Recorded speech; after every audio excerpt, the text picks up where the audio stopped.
Welcome to E360 TV, the live streaming and on-demand destination for influential voices and enlightened audiences. We offer trending, grassroots, and purpose-driven content across a diverse range of interests. E360 TV is more than just watching programs. We offer the ability to interact with live shows connecting audiences to real, authentic influencers and storytellers while streaming to millions of devices.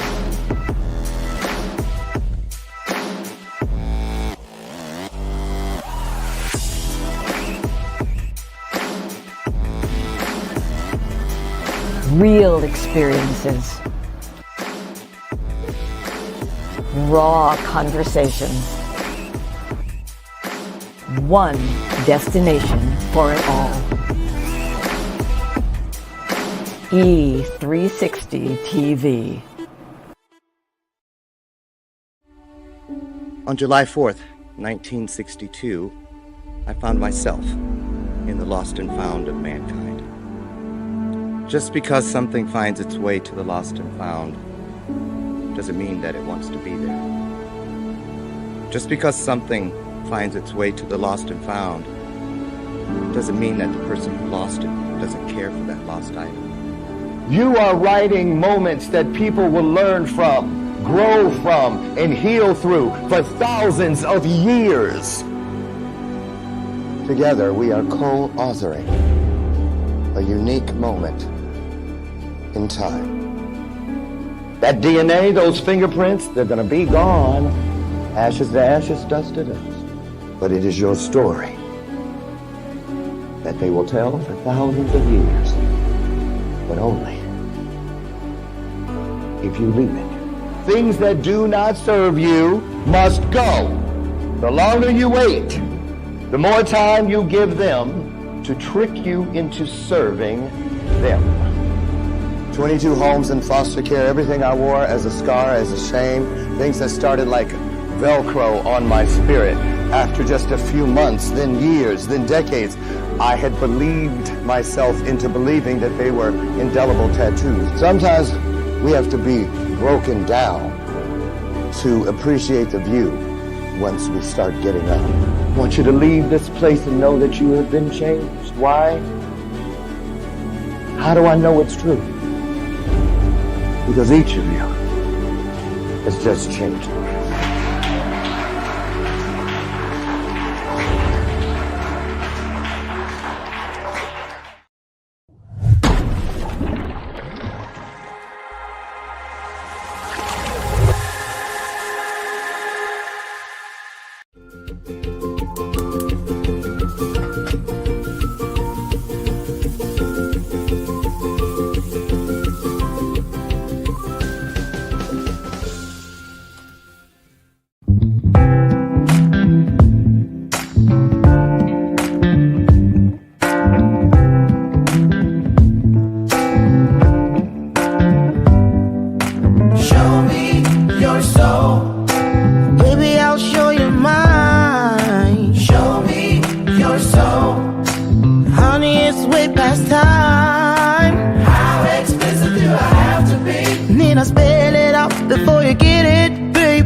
Don't see what's yours for the taking tonight. Wake up, wake up, wake up. And for those of you who are a little bit resistant, wake that ass up. Now there, that got to you, didn't it? Listen, it is a wonderful day to be alive. God is good. God is good. And we are here together. Now, why is that important?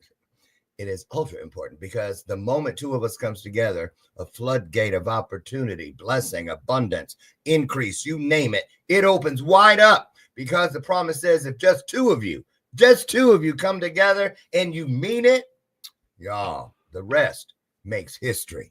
Can I get an amen? I am not skirt. I'm going to put it up on the screen and kick things off. It's a wonderful day. That's right. That's right. Listen, Dr. Lauren with you. Welcome to today's installment of Bathrobe Moments. I'm your host. Today's breakfast. I'm trying to stay like creative. This breakfast out of the whole list, the fruit, vegetables, and the nuts. Okay, what only so much you can do. So there it is. I'm mixing it up. Oh, because I have to go to the grocery store today. Headed into the Chicagoland area. They're telling us if you need anything from the grocery store, if you need gas, get it today because a big ice storm, snowstorm is on its way. We're supposed to get 8 to 10 inches, right? So I might see y'all, I don't know, June. I'll come back out. Anyway, we're inside and we're going to stay inside, and let's get inside this conversation today. I have a wonderful guest for you today. One announcement, I believe. Yep, I think we have one. For those of you who are in or about to become visitors to the Boston, Massachusetts area, I might see you there. I'd love to. I'll be there presenting Sunday, March 2nd at the PICCON Conference and Exposition. Now, this is 6,000 plus chemists.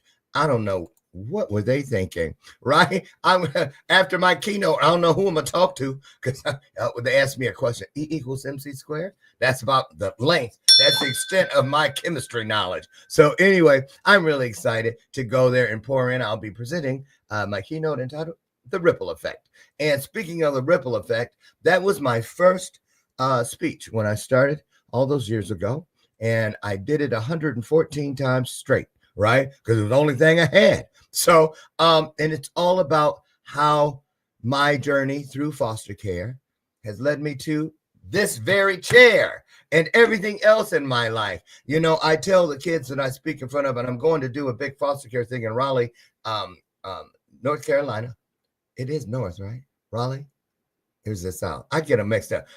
Charleston. I'm like, which way? Asheville. All of them. Well, I'm going there in April 25th. The woman who was my first foster mother, where I stayed for the first 9 years until she passed away, it lands on her birthday. I wonder if that's some, serendipity. But anyway, I love to tell kids about trauma, how I love me some trauma. I really do. Why? How? Are you crazy, Dr. Lauren? No, because now at 62, I can look back to that very moment when trauma came rushing in and disturbing and disrupting. But it was also that moment that what is greater than me literally touched me and destined me for greatness. Same thing with all of us. When trauma comes in, that's when you've been marked for greatness. Don't forget it. Well, what about those 50 other subsequent nudges? Those were little love taps to remind you. Now, don't you forget. Count it all joy because I've marked you for greatness. Take that with you. Spread it around. Give it to someone you love, right?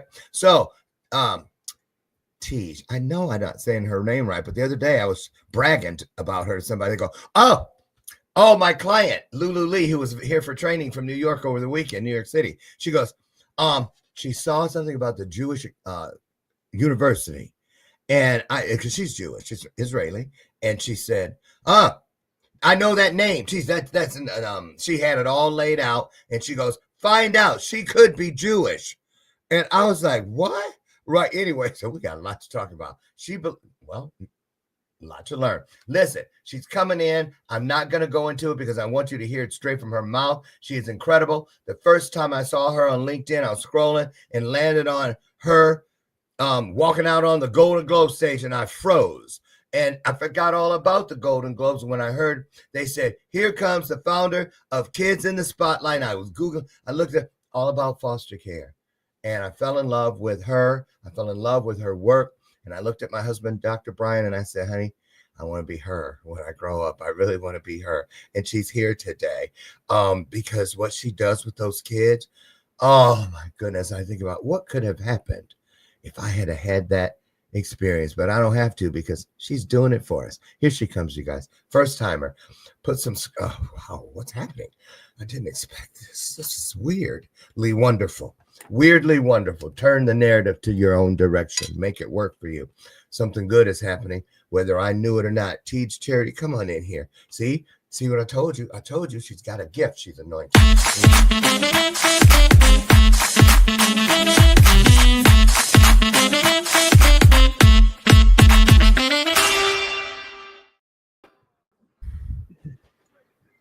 I have no idea what is happening right now. I think I do, Tige. I'm just so grateful. I've talked to so many people about you and pointed out so much about you. And then when we were doing our call last week about this show, and I found out you were never even in foster care, a first for me. I'm just so honored and so grateful that God brought you into my life and that you have touched so many young people and gave them what they need to get to where it is they need to be in their lives. And what a great gift. You're so anointed. How are you today? Sorry to start things off so heavy, but I didn't expect it. I was overwhelmed. How are you? I am doing very well. Thank you so much for inviting me. I love sharing space with amazing human beings that's doing work beyond themselves. So thank you. Thank you. Teach, I do a thing because we have so much. You guys get ready and write down everything you can and check out Kids in the Spotlight. And everything, all the other things. You're going to hear a lot today. You're going to be blown away. Get ready. So, Tease, I dip out for about 60 seconds and let you pour into the audience from the spirit in which you woke up with this morning. What'd you wake up with on your heart today? And then I'm going to come back. Yeah, because we're going to talk about why I picked a promo picture for you from way back because I saw that young dream in that picture. I saw a young dream when I looked at it. And I said, that's the one we're going to use because that's what we're going to start to talk about. So I'm going to leave. You take over, introduce yourself and it's in the spotlight dream, and I'll come back and we'll get started. Okay. All right. Sounds good. Take it away. Please, Charity, you guys. Good morning again, everyone. My name is Tige. Oh, and wait. It's all good. I always tell people, think of like a bow tie and just the letter G. You know, I thank my mother for this, but it's all good. But it's Tige. And that's even prettier. Oh, thank you. How many times have you heard what I called it? Oh, my entire 50-something years of life. Really? Tige? That's so much better. Okay, there you go. Always ask, don't assume. Go ahead, all you. Man. Yeah, but I'm super excited to be here. I woke up this morning with impact on my mind. I wake up pretty much every morning. I think impact for me is like an alarm clock. Purpose is like an alarm clock. So I wake up in the morning just like, okay, God, what we doing today? Like, what's the assignment? What's the direction today? And it really, for me, has been fulfilling the mission of Kids in the Spotlight, which is a nonprofit organization providing a platform and outlet for youth that have been impacted by foster care to address and overcome trauma through storytelling and filmmaking. So our young people get to write, cast, and star in their own short films, telling their stories their way. We have so many movies that have narratives around foster care and, you know, people like me who wasn't in foster care, but you're telling these stories about foster care. Well, we created this space for them to tell their own stories and to tell it their way and to find healing in that process. Just reminding them that they get to write the ending of their story. Foster care is just a part of their story. So that's the work that we do. And in that work, we provide workforce development. We own a production studio here in Los Angeles, California, where youth get to work alongside industry professionals who rent production space from us. So they get real on-the-job training. We call it the Earn As You Learn model. So I woke up to purpose this morning. Wow. Tige Charity. Now, you work you really do work in the film industry because you do so much, and not just with kids there, but outside as well. You have a podcast and all kinds of things. There's a book. We're going to get to that, but the name Charity. Yes. You know something about, I wonder if that's a stage name. She out there in California, you know they'll change anything. Right. I've I never get that heard. a lot. Is that a real last name? That is I'm married into the Charity family. My husband is from a small town called Surrey, Virginia, and it is the Charity family. And it's funny because, well, not funny. He's actually working on a documentary right now about the Charity family history.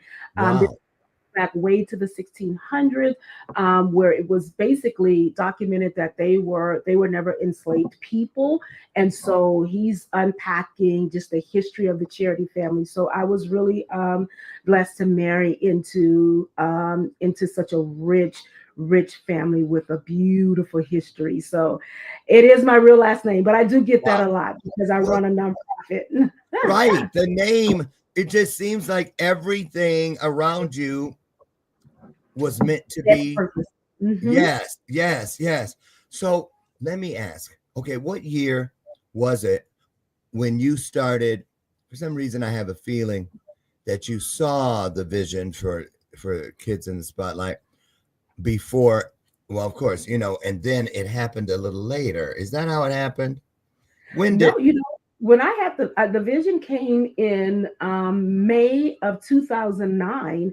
And in May of 2009, the organization was formed. I did not sleep on it. I did not tear it. I simply obeyed. I felt like when God spoke to me about it, I had one response, and it was yes. And how? Like, yes. Now, what do I do next? And so, where were you? I was literally at home. It was late one evening. I was home alone. My husband was at work, and I was having this moment of feeling just completely empty and lost. I'd worked in corporate for 16 plus years as a litigations claims specialist. I'd gotten laid off from my corporate job in February of 2009, and I just didn't have the energy or the desire to get back in the rat race of looking for a job. It was during the time the country was going through a recession in 2008, 2009. So when I got laid off in 2009, I was just like depleted. And at the same time, my church was doing this series called Discovering God's Dream for Your Life. And I was kind of annoyed with it. I'm like, I'm so sick of hearing this conversation about purpose. I went to Oral Roberts University as an undergrad. I know all about purpose. I've heard Miles Monroe, book, and Les Brown. And I'm like, I'm good. Like, this is what I do. It's my bread and butter, and I don't want to do it. Well, one night I had what I call just a temper tantrum with God. I literally had a meltdown about purpose. Like, if there is something that I am supposed to be doing, if there's an assignment that you have on my life, I'm gonna need you to tell me, because I'm like at the end. Like, I come to the end. So, and after I finished snotting and crying, my God reminded me of a visit I had at a group home about 2 years prior, because my husband is an actor, and so he was teaching an acting class with his theater group. And I had a chance to accompany him, and I met a group of girls in this group home, and it just cracked my heart wide open, and I wanted to do something to give back. Well, fast forward, when I was having that temper tantrum, I felt like God reminded me of those girls that I'd met a couple of years prior, and I felt like He said, give them something you love. Like, you love the arts. I didn't grow up in an arts community. I was, a small town country girl. But after meeting my husband, I got exposed to Broadway productions and, being on set with him. And I'm like, this world is kind of cool. I like this. And it was like, give them an opportunity to share their story. Give them a voice, to be seen, to be heard, to be celebrated, to be, valued and validated. And not only give them the platform and the tools to create their stories their way using film as the medium, because we're in Hollywood, right? But also bring the entertainment industry in to help invest in these kids, do a grand celebration. So that's our Kids Film Awards, where we screen all the films and give the kids awards for best actor, best screenplay, best film. We dress them, we send limousines to pick them up, bring them to Paramount Studios, where the media is there, celebrities are there to watch their films, to celebrate them, and just to let them know that they matter and their story mattered. And again, foster care is not the end of their story. It's part of the journey. And what are they going to do on that journey, and how are they going to use that pain for their purpose? So it was just so much God was pouring into me when he gave me the vision. And I jumped up, I grabbed a journal. I'm not usually a person who journals. I just have one because, it's the thing to have. And so I just began to write the vision down. And the next morning I shared it with my husband, because I thank God he wasn't home when I was having this meltdown, because he probably would have called 911. But when he got home, I was already asleep. So the next morning I shared with him what happened. And I was like kind of nervous about it, because I'm thinking, I'm getting ready to tell him I'm no longer looking for another 9-to-5 corporate job, that I'm getting ready to walk in this thing called purpose in pursuit of what I believe God gave me to do. And it's uncomfortable because he's an actor.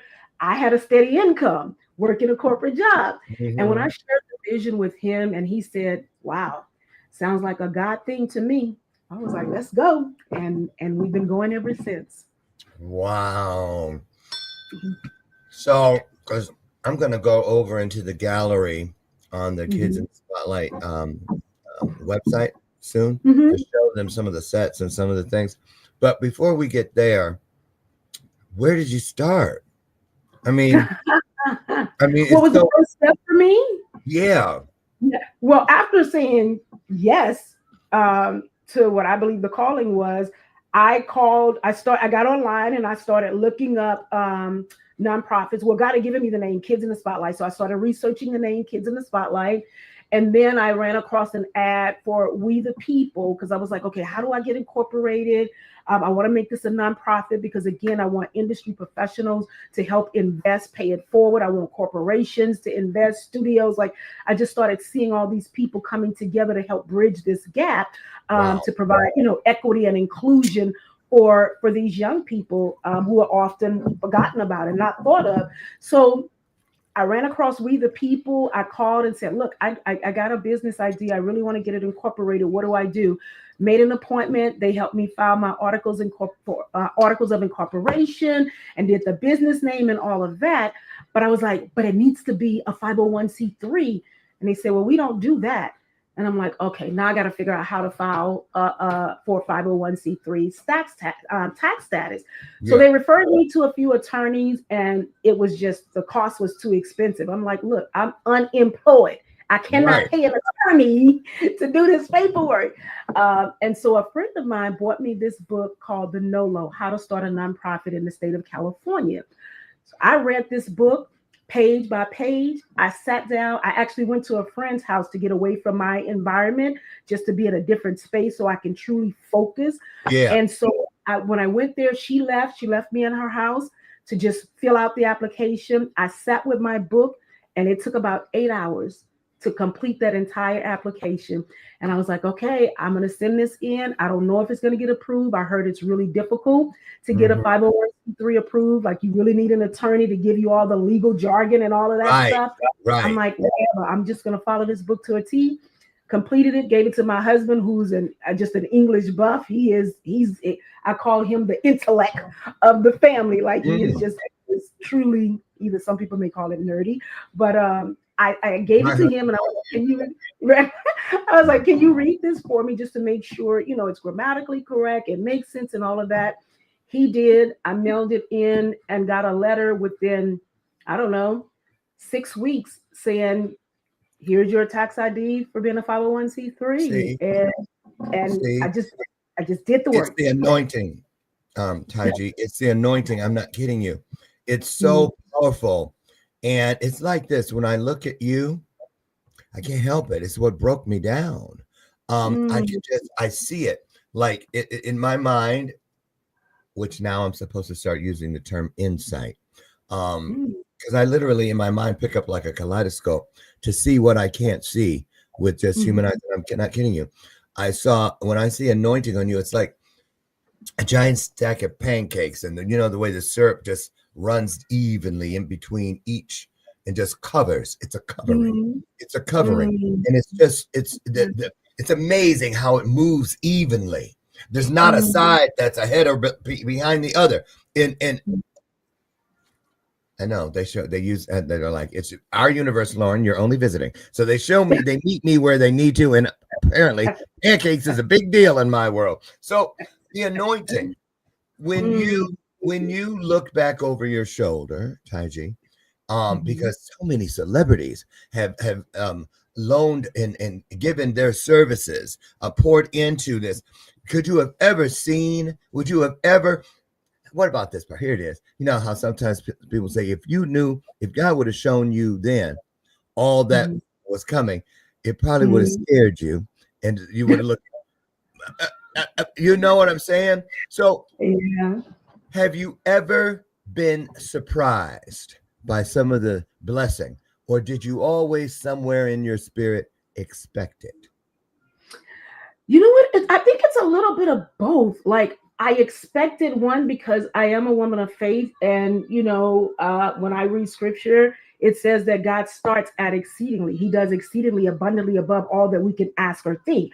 So I'm like, okay, I am expecting you to do something. But then when it happens, you get this overwhelming feeling like, wow, like you really do start at exceedingly. And that happened especially when we got the studio and how the whole studio came to be.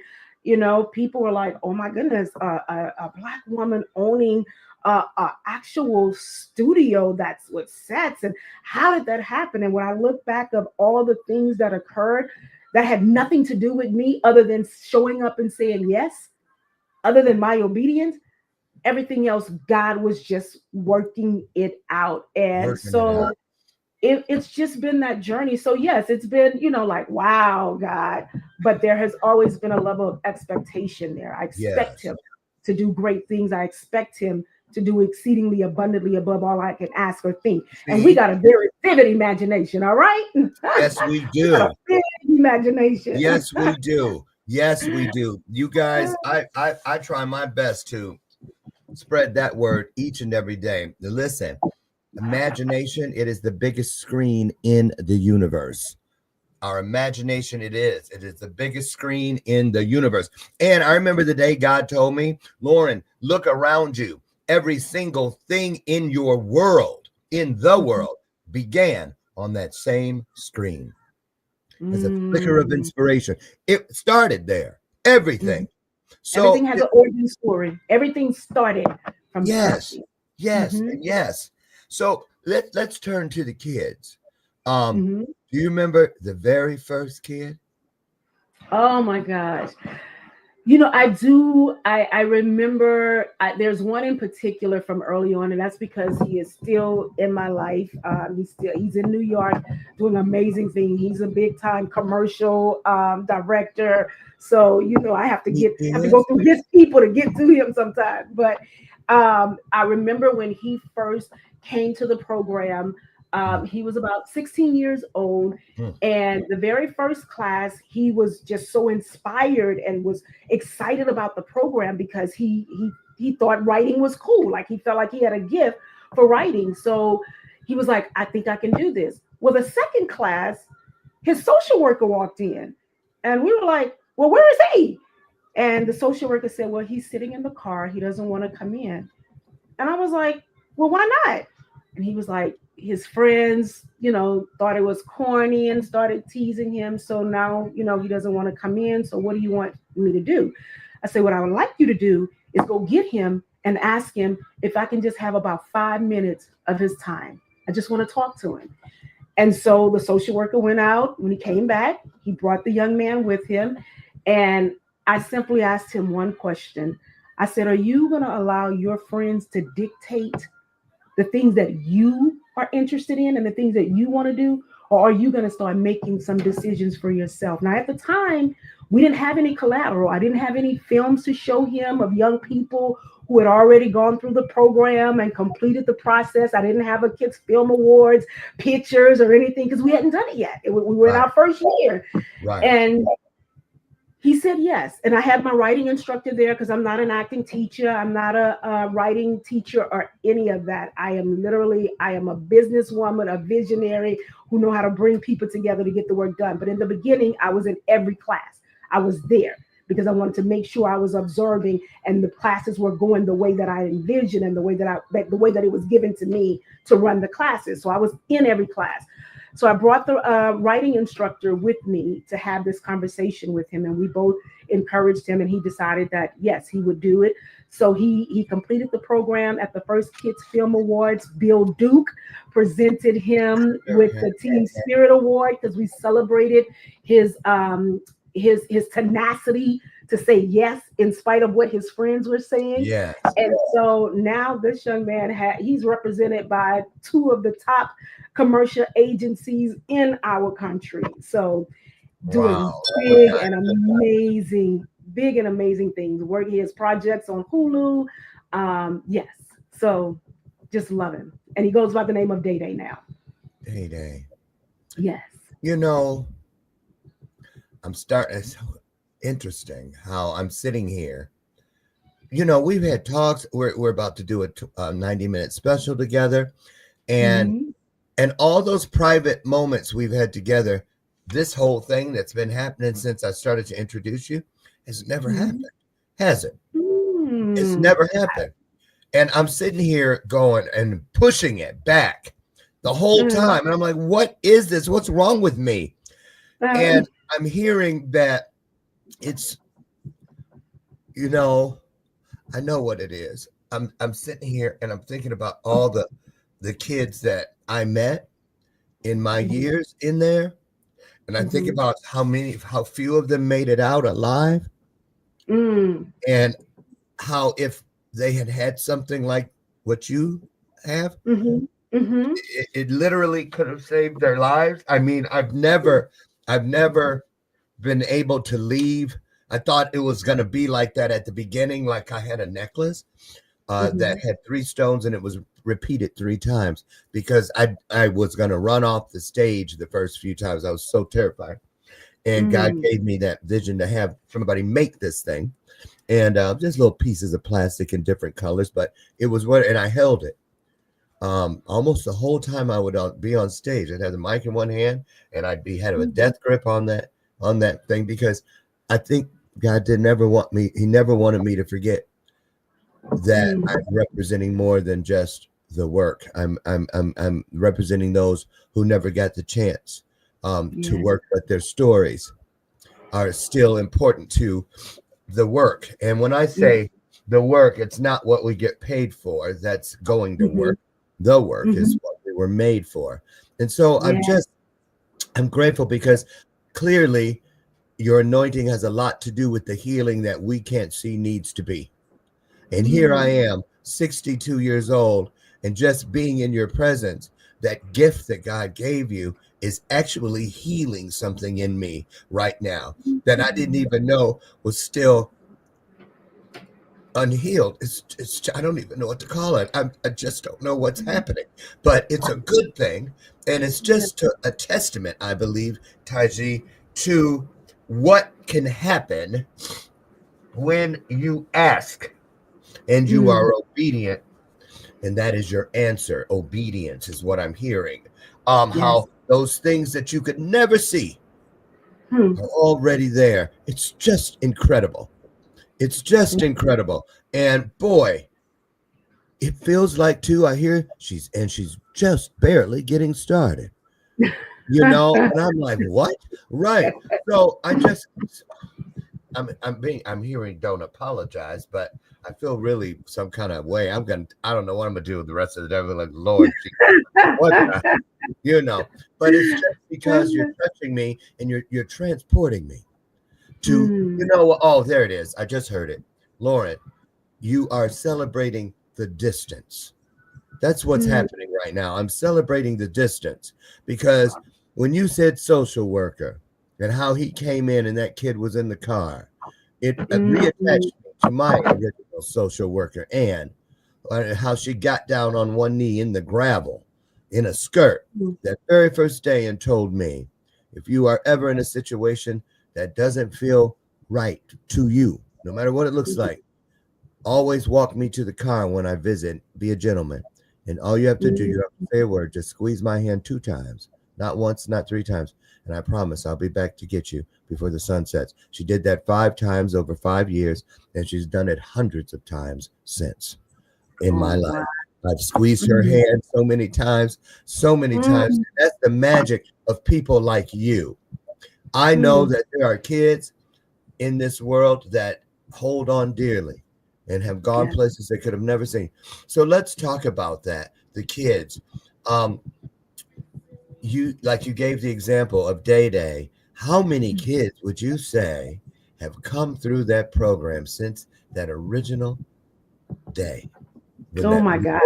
How many kids have come through there? It's definitely been well over 1,000. Working with, our program is called the Script to Screen program. So we usually try to keep our cohorts at a low number. And when we started out, we started working with group homes. So we would work with about 10 to 15 kids in the group home from ages. We started at 11, from ages 11 to 17. And then when our youth started to get a little older and started aging out of the system and was looking for still opportunities and felt like they needed more, like it wasn't enough, like they needed something to really help them land on their feet, really Yeah. help them connect to jobs. And when I was reaching out to like some of the studios about offering our kids internships, they started 18. So I'm like, oh my gosh, okay, how am I going to do this? So we decided to expand the program. We changed the age range from 12 to 24, so that once when they aged out at 18, or if they choose to age out at a later, like 21, we could still provide services and help them along the way. We could be a little bit more hands-on in the services we provide. And so we expanded the age group. So I've been able to, at least, I'll just say it's been well over 1,000, because when we started out with the group home, it was harder to keep up with young people because they would switch from group home to group home. And when they switched, we would lose contact with them. And this was, Facebook and all that stuff was fairly new. So we weren't able to, there was no way we could connect. And of course, the foster care system didn't want these kids online, didn't want them on any type of social platform. We didn't have their direct contact because they were minors. So we lost track. So the ones that we still have relationships with, one of them recently got married. She lives in Atlanta. She texts me because I would give my number out. Like, look, this is my contact. Right. Me too. Yeah. So the ones that I'm still connected with were the ones who were intentional about staying connected during a time when we were growing and we didn't know how to keep, in contact with them, especially the ones that kept, changing homes. And that's a whole nother conversation about the system and how the system works. Yes. And the change. Yes. But but as of, when we increased the age to 18 to 24, we definitely was able to track more of our youth and maintain that relationship. And now we have a studio, so it's the spot. We're gonna head over and give all the audience, hey you guys, and thank you for all coming in. Thank you so much. And show them a peek inside of what you're doing. But before, I want to ask you, because I mentioned Anne, my caseworker, and after I found my birth mother at age 32, I was so glad to be done with the search because I've been searching all those years. And then a new search began. I had not anticipated it, but I could not sleep until I found Anne Hasselbaum, right?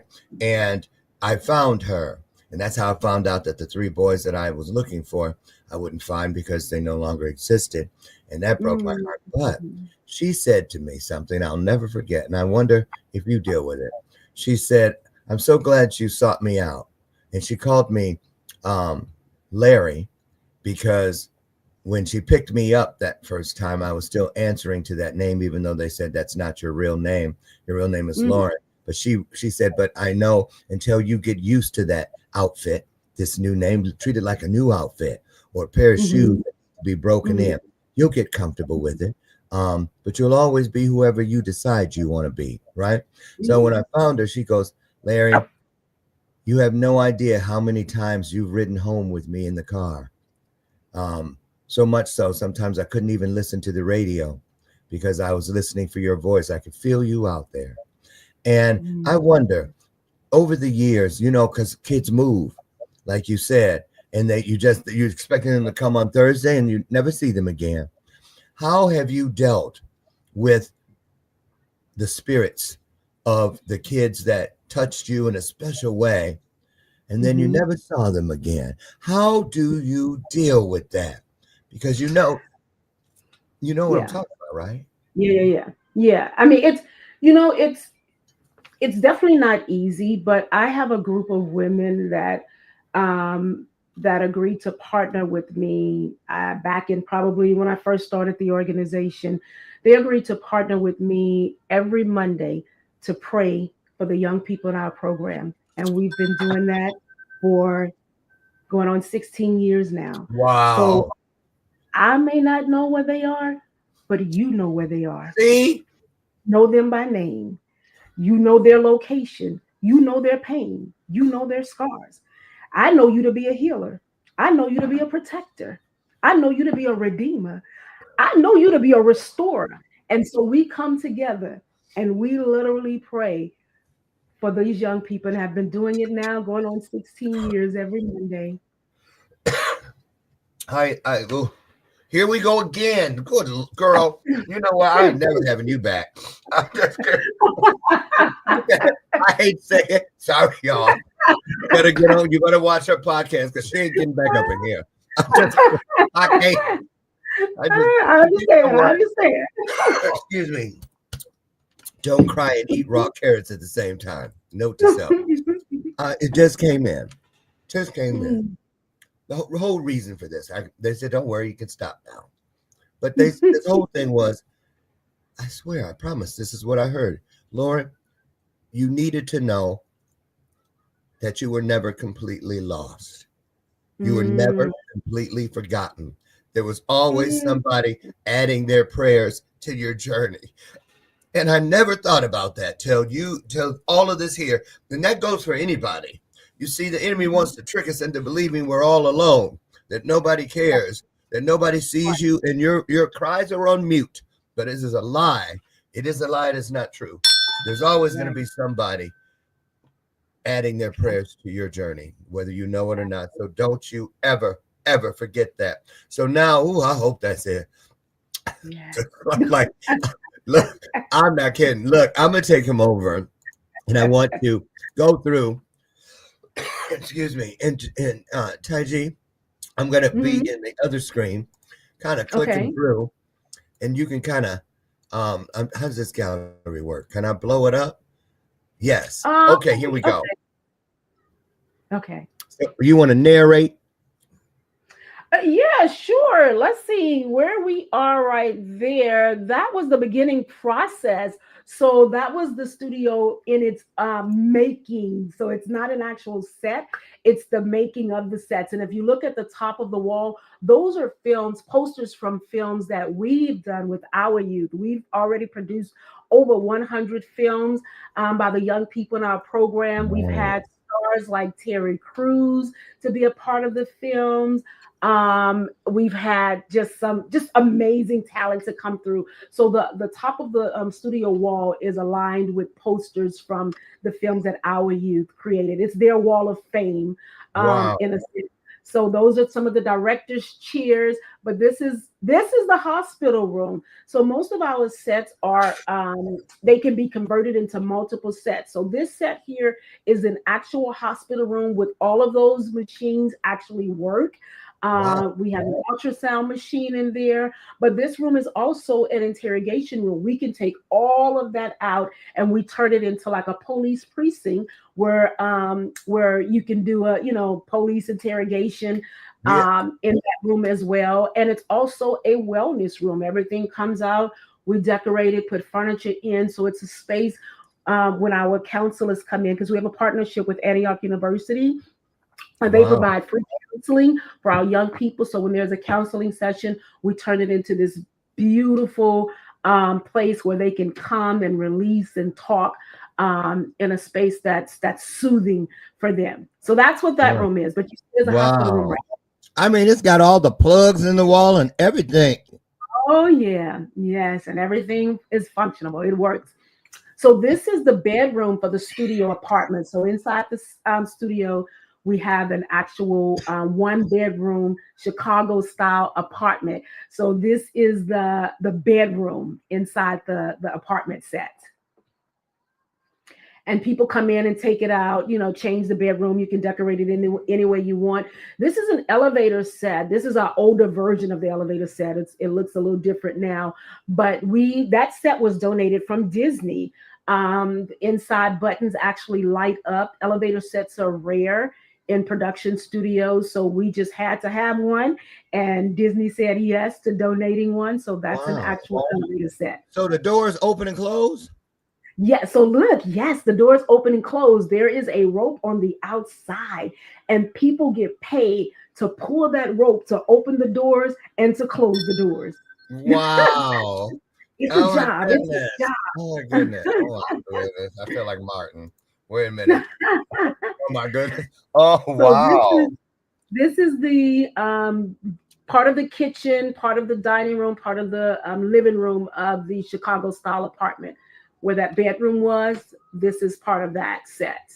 Now, Tige, is there a clip or anything on the? Can we see anything in action on the website? Yes, I can actually send you a walkthrough tour of the studio. We should, and it should be on the website. There should be a walkthrough video. Okay. That Let me see real see quick. I'm in here. Walks you through. Let me Mm-hmm. see if I can find it for you too. I just look at you guys while she's doing that. I'm just gonna click through. Oh man, that looked better than our living room. Look at all this. Look at all this, you guys. Oh, look at that courtroom. Let's see. Man, that's a nice courtroom. Thank you. Yeah, and that it converts into a church. It actually, oh, here it is. It's a church. It's a comedy club. It's a people have used it as a jewelry store. That room has been used more than any room. Kevin Hart Production rented that courtroom out for a project that he's working on. I think he's doing a project on generational wealth. So his team rented out that courtroom. And when you saw the hospital set, we had the NFL did a commercial using that hospital set as well. So this is how you guys also make money to support the program by people coming in and renting the space. Absolutely. And when they rent the space, studio. We rent, that's the hair and makeup room. That's that outside picnic area. I just put the link in there for the virtual tour of the set. So I put it in the chat if you. Oh, good. So I'm onto the seeds and. Oh wait, I thought I did. Hold on. There we go. So, hi G. Let me ask you while I'm getting this set up. Let me get out of here. How big is the studio? What's the square footage? It's 5,300 square feet. So it's 5,300 and I think 30 square feet. Wow. So how long have you been in this space? Because that's a lot. We've been there 2 years now. And what's so beautiful is the day that we moved in, the day that I got the keys was on Dr. King's day. In 2023, and when I got those keys, all I can think of was I have a dream. Yeah, I was like, King, thank you. And it's what's even more amazing is when we bought the building, because we leased for a year before we bought it. So we just bought the building last year in 2024. I think it was February 2024. And during the process of purchasing the building, my broker called and said, Tige, I'm going to send you the original deed. He said, I highlighted a section in this deed that I want you to see. And he said, are you sitting down? I was like, yeah. And I'm thinking, like, what's in the deed that's that important that you want me to sit down? And when he sent it over, there was this one section that says that this property should never, ever be rented, leased, occupied, conveyed, or sold to anyone of African American descent or anyone of African descent, Chinese descent. And I was like, my God. So we printed that, and that's on the front wall in our studio, just as a reminder. And around that deed, from our ribbon cutting, we had the mayor of Los Angeles, Mayor Karen Bass was there. We had our celebrity ambassadors like Ty Burrell and Jim Pickens from Grey's Anatomy. We had, they just all came, and our youth were there. And so we have pictures, our pictures of, these beautiful, chocolate and brown people around that as a reminder. So that's powerful. There's no, you can't tell God. When God says it is, that's all there is to it. Look. Okay. Period. Explanation mark. Bottom line. Point blank. There you go. Wow, what a story. Listen, here we go. We're gonna let you guys. What a great way for us to finish out today. But also, you guys write this down. Tige also has a book called Not Your 9, the number 2 TO-5, the number girl. And we're gonna put all her links inside of your private chat. Your comment section at the conclusion of the broadcast, so that you can go and just click around and go check out everything that she has going, and all the things that she's in the midst of doing. So let's take a look at this walkthrough. I haven't seen it. I'm so excited. Here we go.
There. Okay, I was muted.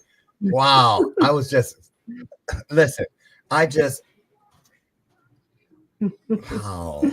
I was watching you too. It was like you were seeing those rooms for the very first time. I was watching you down there as the tour was going on. This will never get old to you. It will never become stagnant. It will always be as if it was brand new. And that is what comes with anointing.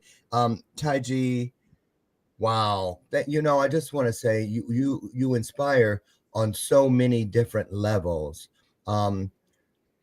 We see inspiration oftentimes in a single, at most dual experiences, but you have a multifaceted experience. It's a multidimensional. There's so many things happening at once. Like just in your presence today, because of what you do with foster kids, the healing came in and was pushing something out that doesn't serve me anymore. I know that it has begun some process. Something has started in me today. And I want you to know that because wherever you move through, whatever places you touch, oftentimes, you guys, it's the things you don't realize. I believe these are the makings of divine memories. You just pass someone and accidentally touch their arm. But when you moved it, sorry about that. They touch it multiple times because you have just imparted healing without even knowing it. And the things you had to do. I'm looking at this work, and I heard God say, if you knew how many times she was awake doing things that led to what you're seeing while the rest of the world was sleeping. Oh, that part.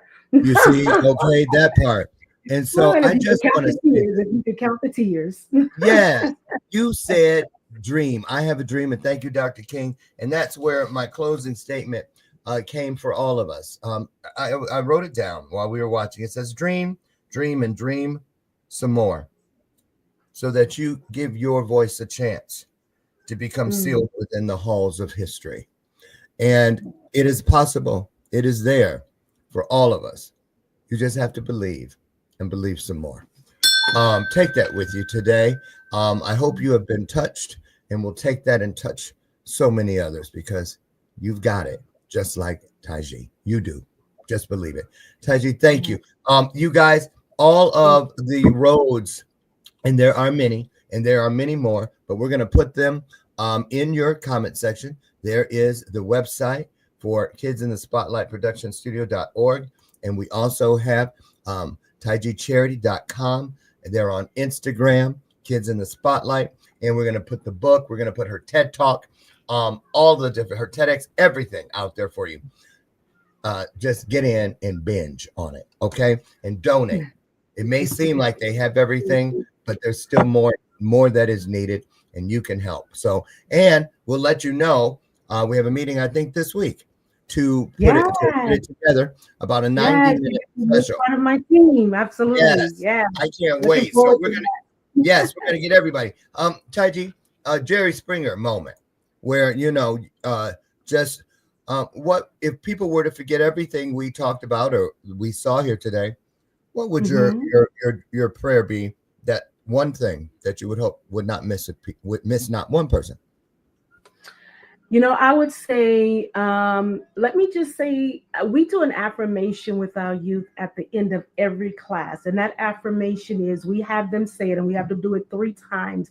They answer 2 questions, a what and a why. What? And they say, I can do great things. And we say, why? And they say, because I was created to do great things. So if I leave you with anything, remember that you were created to do great things. Y'all know what I'm fighting back, so let me go. I'm like, somebody open a new box of Kleenex. I'm using paper towels. Tige, you know what? And I'm gonna say something because I'm hearing this. Don't ever be afraid or ashamed or apologize for your tears. Know this. Every time one is fallen from your eyes, is a syllable of your story, which will echo down the halls of history if you give it permission to do so. Can you imagine how many books we would need in this universe, how many libraries, if every tear told our story? And that's what they do. Just remember, if they're tears of joy or tears of anything else, they all equate to one thing. You still have something in your world that matters to you. Absolutely. You get out of here. Have a great day, you guys. Take everything to the next level. You're already great. Put an E and an R behind it and go to greater. I'll see you tomorrow morning on the front porch, God willing, for another chance for us to have another illuminated conversation. Now, as you leave, don't let my screen door slam shut. And remember, Dr. Lauren absolutely loves you, and there's not a damn thing you can do about it. I'll see you tomorrow. Tige, oh, thank you so much. I needed this, clearly. Of course. Oh, thank you. Thank you for inviting me. I appreciate that. I'll see you later this week in our meeting. Yes, you will. All right. Have a good Bye, one. everybody. Make it the best day ever. Okay. See you soon. Bye-bye.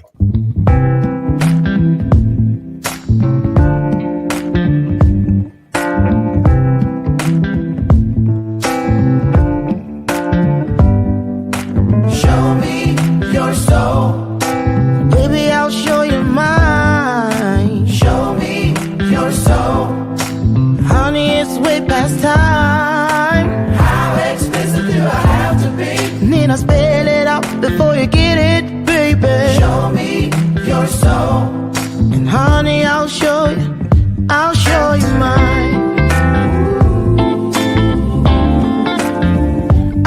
you mine.